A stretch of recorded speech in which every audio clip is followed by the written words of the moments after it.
જમાનામાં આખી દુનિયાને જાણકારી મોબાઈલના માધ્યમથી લોકોને ચપટી વગાડતા મળી જાય છે, પરંતુ સરકારી બસ નથી મળતી। કેવી ગજબની આ વાત છે। સરકારી બસની સેવા ન મળતી હોય તેવા ગામોની તલાશમાં અમારી ટીમ આવી પહોંચી ભાવનગર જિલ્લામાં।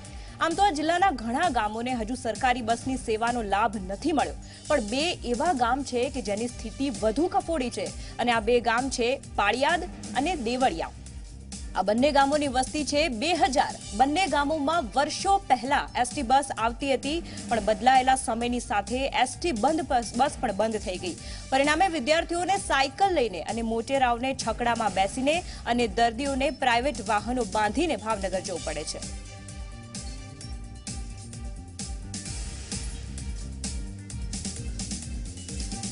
તો આ વિષય પર ત્યાંના સ્થાનિકોનું શું કહેવું છે, આવો સાંભળીએ।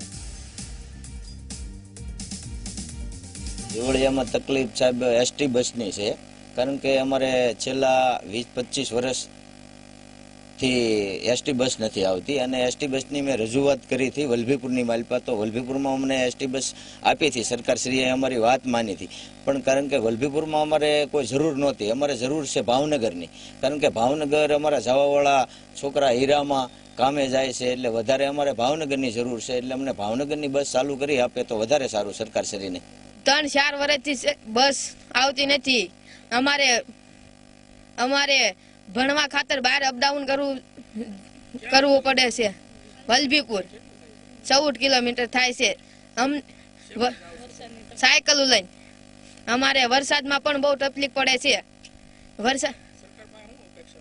અમને એસટી બસ ચાલુ કરાવી દો જલ્દી। અમે પાળિયાદથી આવી છીએ। અમારે ભણવા ખાતર વલભીપુર જવું પડે છે, તે 14 કિલોમીટર થાય છે। અમે 15-16 જેવા ભાઈબંધો છીએ। અમારી સરકારને ગુજારિશ છે કે અમને છે ને બસ કે એવું બંધ આવી જાય તો અમારે સાયકલ લઈને જવું નહીં। અમારા ગામમાં બસની કોઈ સુવિધા નથી, બરાબર 15-20 વર્ષ થયા। અમારે કોઈ ભાવનગરનું અર્જન્ટ કામ હોય, દવા બિયારણ લેવા જવું હોય તો પ્રાઇવેટ વાહન લઈને જવું પડે, વાહન મળતા નથી। 20 વર્ષથી એસટી બસ બંધ છે, બરાબર છે। એના માટે કોઈ સરકાર જો એ બસ ચાલુ કરાવી દે તો અમારે ઘણી રાહત થઈ શકે। અમારા ગામમાં બધી તકલીફ છે, વાહન માતરની તકલીફ છે, કોઈ ટાઈમે મળે નહીં। 2 ટાઈમ બસ આવે તો એમ થાય ને કે આવે છે, એક સવારમાં ભલે 10 વાગે આવે અને એક સાંજે 5 વાગે આવે તો અમારા ગામમાં બહુ થઈ જાય, પણ આવતું નથી। એનું હું ક્યાં રે પાળિયાદમાં ખેતી મજૂરી કરીએ છીએ, અને કેટલા સમયથી તો બસ આવતી નથી। અમારે જવું હોય સંભાળીએ તો દૂર કેટલું પડે, હાજા માંદા અમારે કાંઈ વાહન મળે નહીં તો ગાડીવાળો હોય ઠીક, નકર માણસ કેટલું તકલીફમાં મેકાય, દવાખાના નહીં કાંઈ નહીં, રાહત અમારા ગામમાં કાંઈ છે જ નહીં, કોઈ ધ્યાન દેતાય નથી। હવે એસટીની સુવિધા તો 20 વર્ષ ઓછામાં ઓછા થઈ ગયા છે, આવતી જ નથી ભાવનગરથી। અને ગામના લોકોને કદાચ દવાખાને જવું હોય કરવા તો અહીંથી સંભાળી જવું પડે કે માઢિયા જવું પડે, ત્યારે અમારે વાહન મળે છે। કોઈ બી પ્રાઇવેટ વાહન પછી બંધાવવા પડે કે 2 વ્હીલ ગાડી લઈને તેને પોગવું પડે છે। માંગણી અમારી એવી છે કે ભાવનગરથી દેવળિયા સુધીનો રૂટ એસટીમાં શરૂ થાય તો સારું એમ। અંદાજિત અમારા ગામની વસ્તી 1500 આજુબાજુ છે। 150 ખોરડા છે, જેમાં આરોગ્યની સુવિધા નથી, અથવા તો કોઈ બી ડિલિવરી બાબતેનું કાર્ય હોય તો 108ને ફોન કરીએ, પણ 108 પોગતા એટલી બધી વાર લાગી જાય કે રસ્તા ખરાબ હોવાને કારણે ટાઈમસર ન પહોંચે તો ઘણીવાર એવા અકસ્માત થઈ જાય છે કે જે કોઈ બી મિસ ડિલિવરી થાય અથવા તો મૃત્યુ પણ થઈ શકે છે એના કારણે।